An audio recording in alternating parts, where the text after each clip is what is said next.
Hello friend, আমি সুব্রত। তো আজকের ভিডিওটি হলো পশ্চিমবঙ্গের একটি স্কিম, রূপশ্রী স্কিম। সেই স্কিম নিয়ে কিন্তু আলোচনা করবো আজকে আমি। তো এই স্কিমে কারা টাকা পাবে, কোন যোগ্য ব্যক্তিরা টাকা পাবে, সেই বিষয় নিয়ে কিন্তু আলোচনা। তো welcome my YouTube channel government update. প্রতিনিয়ত গভর্নমেন্ট আপডেট পেতে এবং সরকারি প্রকল্পগুলি আপডেট পেতে আমার চ্যানেলটিকে অবশ্যই সাবস্ক্রাইব করুন এবং পাশে থাকা বেল নোটিফিকেশন অন করে রাখুন। তাহলে আমাদের ভিডিওগুলো সর্বপ্রথম এবং দ্রুত আপনাদের কাছে পৌঁছাবে। আর যারা ফেসবুক পেজটি দেখছেন, আমার পেজটি অবশ্যই ফলো করে রাখুন। তো এই যে রূপশ্রী প্রকল্প, পশ্চিমবঙ্গের যে একটি প্রকল্প, যেটি 2018 সালে কিন্তু আমাদের মাননীয় মুখ্যমন্ত্রী বাস্তবায়িত করেছিল। যেসব ফ্যামিলি যাদের মেয়ে বিয়ের জন্য আপনারা কোনো না কোনো কারণে হয়তো আপনাদেরকে সুদ নিতে হচ্ছে বা টাকা ধার নিতে হচ্ছে, তাদের জন্য সামান্য আর্থিক সহায়তার জন্য কিন্তু মাননীয় মুখ্যমন্ত্রী কিন্তু 25,000 টাকা একটা অনুদান দেওয়া থাকে, অনুদান দেয় এই রূপশ্রী প্রকল্পের মাধ্যমে। যারা এই জন্য যে তার মেয়ের বাবা মা যেন একটু বিয়েটা দিতে পারে বা বাড়িতে যে খরচাটা হবে সেই খরচাটা কিন্তু করার জন্য কিছু সামান্য অর্থ কিন্তু দিয়ে থাকে। তাই এই রূপশ্রী প্রকল্প আবেদনের জন্য আপনার কী কাগজপত্র লাগবে, কীভাবে আপনি আবেদন করবেন, আবেদন করার জন্য আপনার কত ন্যূনতম বয়স লাগবে, সেই বিষয়ে কিন্তু আমি আজকে জানাবো। আমার ভিডিওটি স্কিপ না করে যে বিজ্ঞপ্তিটা আছে সেই বিজ্ঞপ্তিটা কিন্তু আপনাদেরকে দেখাবো এবং পরে পরে বোঝাবো। দেরি না করে স্ক্রিনে চলুন, আপনাদেরকে বিজ্ঞপ্তিটা আমি দেখানোর চেষ্টা করি। তো দর্শক বন্ধু, দেখতে পাচ্ছেন রূপশ্রী প্রকল্পের যে অফিসিয়াল বিজ্ঞপ্তি, সেই বিজ্ঞপ্তিটা কিন্তু আপনাদের সামনে শো হচ্ছে। তাই এই রূপশ্রী প্রকল্পের জন্য কোন ব্যক্তি যোগ্য এবং কোন ফ্যামিলি কিন্তু এই রূপশ্রী যে 25,000 টাকা গভর্নমেন্ট দিয়ে থাকে, তারা কিভাবে পাবে এবং এই প্রকল্পের যে বিস্তারিত এবং যে সুবিধা এবং যোগ্যতা এবং যে আবেদন প্রক্রিয়া এবং যে প্রয়োজনীয় কাগজপত্র, সেইগুলো কিন্তু আমি স্টেপ বাই স্টেপ আপনাদেরকে সহজ ভাষায় পড়ে পড়ে কিন্তু বোঝাবো। তা প্রথমে দেখতে পাচ্ছেন বিস্তারিত যে অপশানটি আছে, তার নিচে দেখতে পাচ্ছেন যে রূপশ্রী প্রকল্প। এই প্রকল্পটি পশ্চিমবঙ্গ সরকারের নারী ও শিশু উন্নয়ন এবং সামাজিক কল্যাণ বিভাগ কর্তৃক 1 এপ্রিল 2018 তারিখে চালু করা হয়েছিল। অর্থাৎ এই প্রকল্পটি কিন্তু 2018 সালে মাননীয় মুখ্যমন্ত্রী কিন্তু 1 এপ্রিল থেকে চালু করেছিল। এই প্রকল্পের লক্ষ্য হলো দরিদ্র পরিবারগুলি তাদের মেয়েদের বিয়ের খরচ বহন করতে যে আর্থিক অসুবিধার সম্মুখীন হয় তা কমানো। তা বুঝতে পারছেন, আমাদের যে পশ্চিমবঙ্গের মাননীয় মুখ্যমন্ত্রী যেসব দরিদ্র ফ্যামিলি আছে তাদের মেয়ের বিয়ে দেওয়ার জন্য কিছুটা হলেও খরচ কমানোর জন্য এই প্রকল্পটি কিন্তু চালু করেছিল, যার জন্য তাদের প্রায়শ খুব উচ্চ সুদে টাকা ধার করতে হয় এবং প্রকল্পের অধীনে প্রাপ্তবয়স্ক মেয়েদের বিয়ের সময় অর্থনৈতিকভাবে চাপগ্রস্ত পরিবারগুলিকে এককালীন 25,000 টাকা আর্থিক অনুদান প্রদান করা হয়। এই প্রকল্পটি পশ্চিমবঙ্গের সমস্ত জেলায় বাস্তবায়িত হয়েছে।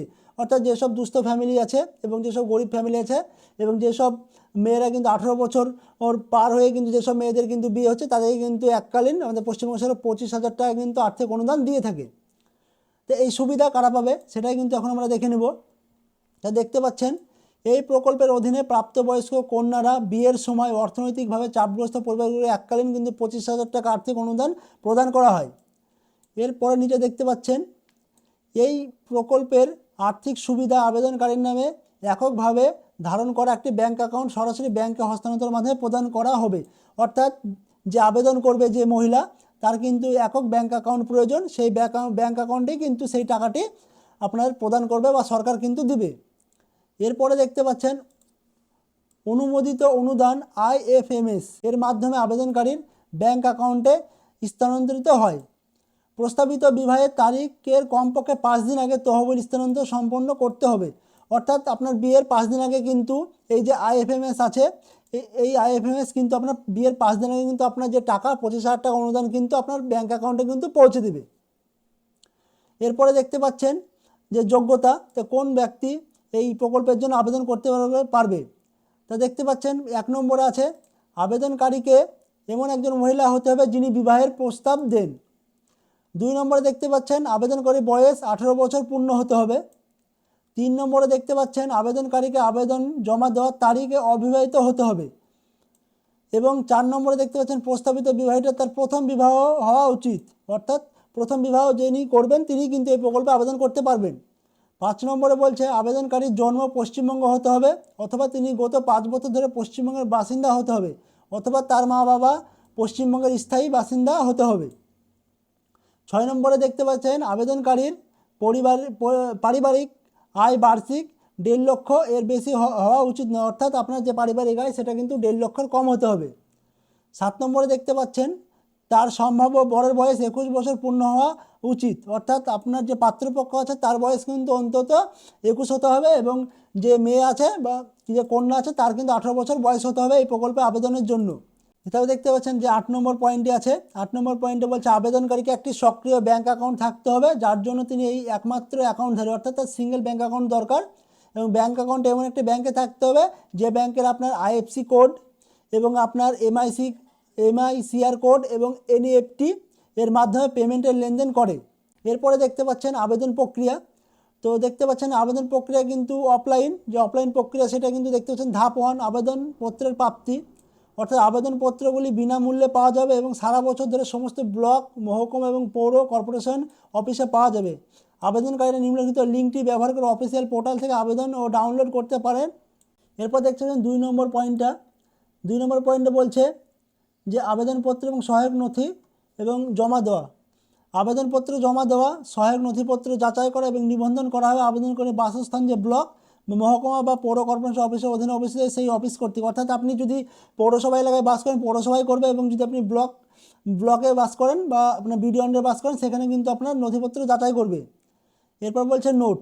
1 নম্বরে বলছে প্রস্তাবিত বিবাহের তারিখ 30 থেকে 60 দিন আগে আবেদন জমা দিতে হবে, তার মানে বিয়ের আগে 1 থেকে 2 মাস আগে কিন্তু আবেদনটি জমা দিতে হবে।